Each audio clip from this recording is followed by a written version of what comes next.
എല്ലാവർക്കും പുതിയൊരു വീഡിയോയിലേക്ക് സ്വാഗതം. എല്ലാവരും നിങ്ങളുടെ ടെക്സ്റ്റ് ബുക്കിൽ പേജ് 141 എടുക്കുക. 3 ഡൊമൈൻ ക്ലാസിഫിക്കേഷൻ എന്ന് പറഞ്ഞ് ഉള്ള ഒരു പാഠഭാഗം നിങ്ങൾ കണ്ടിരിക്കും. 3 ഡൊമൈൻ വർഗീകരണം എന്നുള്ളതാണ്. ഓക്കെ, ആ ഭാഗമാണ് ഇന്ന് നമ്മൾ പഠിക്കുവാനായിട്ട് പോകുന്നത്. ഓക്കെ, നമ്മൾ 6ാമത്തെ ചോദ്യത്തിലേക്ക് പോവുകയാണ്. What is the speciality science Carl Woese realised in kingdom മൊറേനിയ?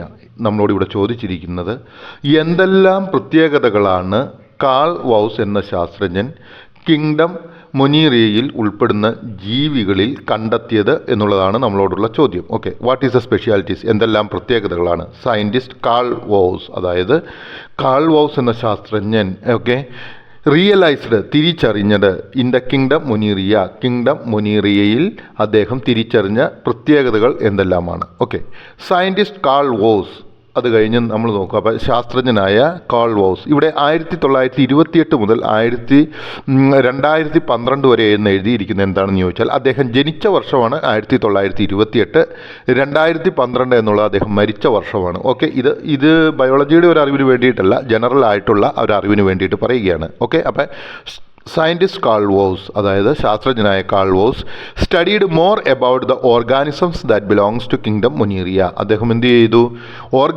ജീവജാലങ്ങൾ ദാറ്റ് ബിലോങ്സ് ടു കിങ്ഡം മൊനീറിയയിലുള്ള ജീവജാലങ്ങളെക്കുറിച്ച് അല്ലെങ്കിൽ ഓർഗാനിസത്തെക്കുറിച്ച് എന്ത് ചെയ്തു? കൂടുതലായിട്ട് പഠിച്ചു. അതെ, ഇനി എന്തെല്ലാമാണ് അദ്ദേഹത്തിൻ്റെ പഠനങ്ങളിൽ കണ്ടെത്തിയിരിക്കുന്നത്? ഒന്നാമത് ത്രൂ ഹിസ് സയൻറ്റിഫിക് ഒബ്സർവേഷൻ, അതായത് അദ്ദേഹത്തിൻ്റെ ശാസ്ത്രീയമായിട്ടുള്ള നിരീക്ഷണത്തിലൂടെ. അദ്ദേഹം എന്താണ് ചെയ്തത്? ശാസ്ത്രീയമായ നിരീക്ഷണത്തിലൂടെ. ഒബ്സർവേഷൻ എന്ന് വെച്ച് കഴിഞ്ഞാൽ നിരീക്ഷണം, സയൻറ്റിഫിക് ഒബ്സർവേഷൻ എന്ന് വെച്ച് കഴിഞ്ഞാൽ ശാസ്ത്രീയമായ നിരീക്ഷണം. ത്രൂ എന്ന് വെച്ച് കഴിഞ്ഞാൽ ലൂടെ എന്നുള്ള അർത്ഥമാണ്. അപ്പോൾ ത്രൂ ഹിസ് സയൻറ്റിഫിക് ഒബ്സർവേഷൻ, അദ്ദേഹത്തിൻ്റെ ശാസ്ത്രീയമായ ഒബ്സർവേഷനിലൂടെ ഹി റിയലൈസ്ഡ്, അദ്ദേഹം തിരിച്ചറിഞ്ഞു that these micro organisms are distant from bacteria. അദ്ദേഹത്തിന് കിട്ടിയ തിരിച്ചറിവ് എന്താണ്? അദ്ദേഹം തിരിച്ചറിഞ്ഞു എന്താണ്? ഈ സൂക്ഷ്മജീവികൾ ബാക്ടീരിയയിൽ നിന്നും വ്യത്യാസപ്പെട്ടിരിക്കുന്നു. ഏത് സൂക്ഷ്മജീവികളാണ്? കിങ്ഡം മൊനീറിയയിലുള്ള സൂക്ഷ്മജീവികൾ ബാക്ടീരിയയിൽ നിന്നും വ്യത്യാസപ്പെട്ടിരിക്കുന്നു. ഓക്കെ, അപ്പോൾ ഒന്നാമത്തെ കാര്യം അദ്ദേഹം തിരിച്ചറിഞ്ഞ എന്താണ്? ത്രൂ ഹിസ് സയൻറ്റിഫിക് ഒബ്സർവേഷൻ, അദ്ദേഹത്തിൻ്റെ ശാസ്ത്രീയമായ നിരീക്ഷണത്തിലൂടെ ഹി റിയലൈസ്ഡ്, അദ്ദേഹം തിരിച്ചറിഞ്ഞു. ഇവിടെ ദീസ് മൈക്രോ ഓർഗാനിസം എന്ന് പറയുന്നത് ഏതാണ്? കിങ്ഡം മൊനീറിയയിലുള്ള ചില ഓർഗാനിസം, പ്രത്യേകിച്ചും ഈ ആർക്കി ബാക്ടീരിയകൾ എന്താണ്? ആർ ഡിസ്റ്റൻറ്റ് ഫ്രം ബാക്ടീരിയ, അവ ബാക്ടീരിയയിൽ നിന്നും വ്യത്യാസപ്പെട്ടിരിക്കുന്നു. രണ്ടാമത്തെ കാര്യം എന്താണ് അദ്ദേഹം തിരിച്ചറിഞ്ഞത്? He noted the structural difference between this organism and their diverse adaptation for surviving the environmental change. രണ്ടാമതായിട്ട് അദ്ദേഹം തിരിച്ചറിഞ്ഞത് എന്താണ്? അദ്ദേഹം തിരിച്ചറിഞ്ഞ കാര്യം എന്താണെന്ന് ചോദിച്ചാൽ സ്ട്രക്ചറൽ ഡിഫറൻസ്. അപ്പം ഈ ഓർഗാനിസം അല്ലെങ്കിൽ ഈ ജീവജാലങ്ങൾക്ക് സ്ട്രക്ചറൽ ഡിഫറൻസ് ഉണ്ട്. എന്താണ്? ഘടനയിൽ ഒരു വ്യത്യാസമുണ്ട്. ഈ ഘടനാ വ്യത്യാസങ്ങളെ അത് എന്തിനാണ് സഹായിച്ചിരിക്കുന്നത്? He noted the structural difference between this organism. ഏത്? ആർക്കി ബാക്ടീരിയയും തമ്മിലുള്ള ഓർഗാനിസം. എന്തിനാണ്? Their diverse adaptation for surviving the environmental change. അവയുടെ വ്യത്യസ്തമായിട്ടുള്ള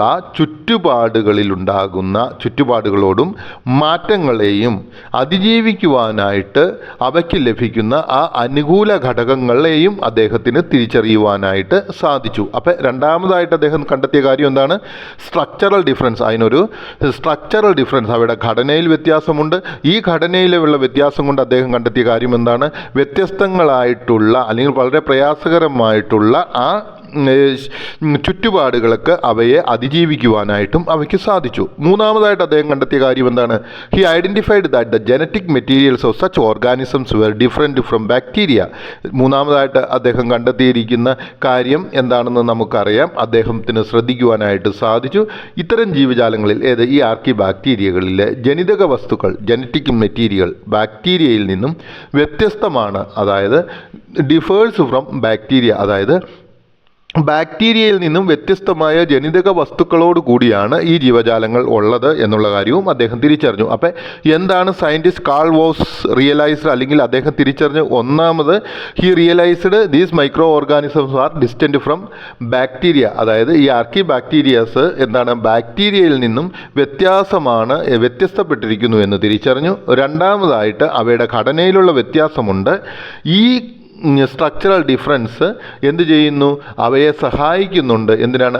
ഫോർ സർവൈവിങ്, എങ്ങനെ അവയ്ക്ക് ജീവിക്കുവാനായിട്ട് സാധിക്കുന്നു, എങ്ങനെ അഡാപ്റ്റ് ടു എൻവയോൺമെൻറ്റൽ ചേഞ്ചസ്, അതായത് പ്രകൃതിയിൽ അവ ജീവിക്കുന്ന ചുറ്റുപാടുകളിൽ ഉണ്ടാകുന്ന മാറ്റങ്ങളുമായിട്ട് അഡ്ജസ്റ്റ് ചെയ്ത് പോകുവാനായിട്ട് സഹായിക്കുന്നു.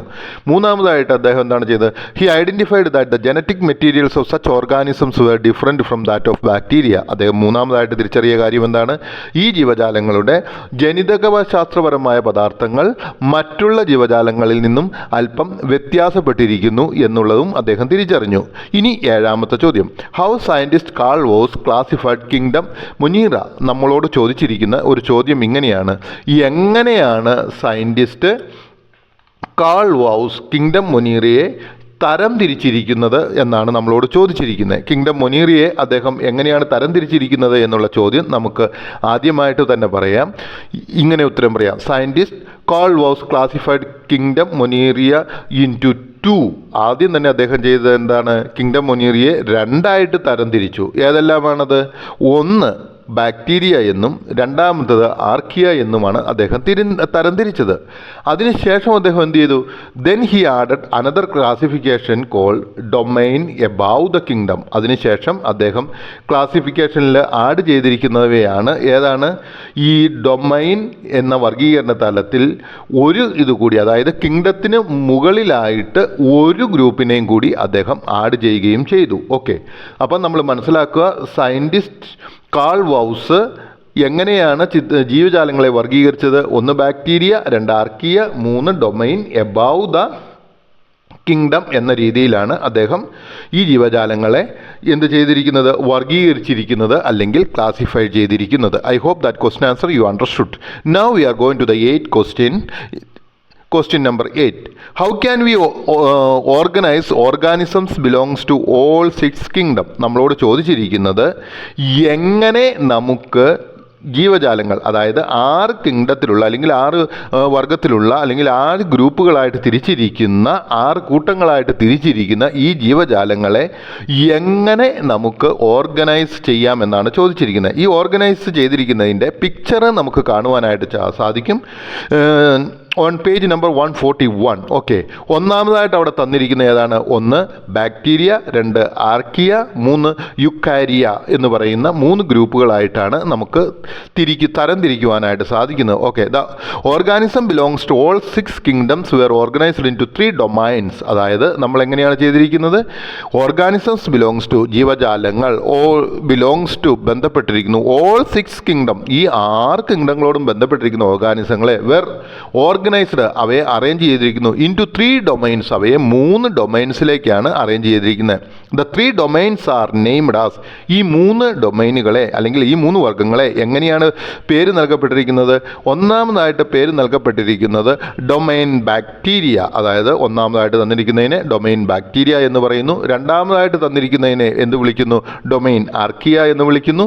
മൂന്നാമതായിട്ട് തന്നിരിക്കുന്ന ആൻഡ് ഡൊമൈൻ യുക്കേരിയ, അതായത് മൂന്നാമതായിട്ട് തന്നിരിക്കുന്നതിനെ യുക്കാരിയ എന്നും വിളിക്കപ്പെട്ടിരിക്കുന്നു. അങ്ങനെയാണ് 3 ഡൊമൈനായിട്ട് ഈ ജീവജാലങ്ങളെ എല്ലാ 6 കിങ്ഡത്തിലുള്ള അല്ലെങ്കിൽ 6 ഡൊമൈനിലുള്ള അല്ലെങ്കിൽ 6 കിങ്ഡത്തിലുള്ള ജീവജാലങ്ങളെ തരംതിരിച്ചിരിക്കുന്നത്.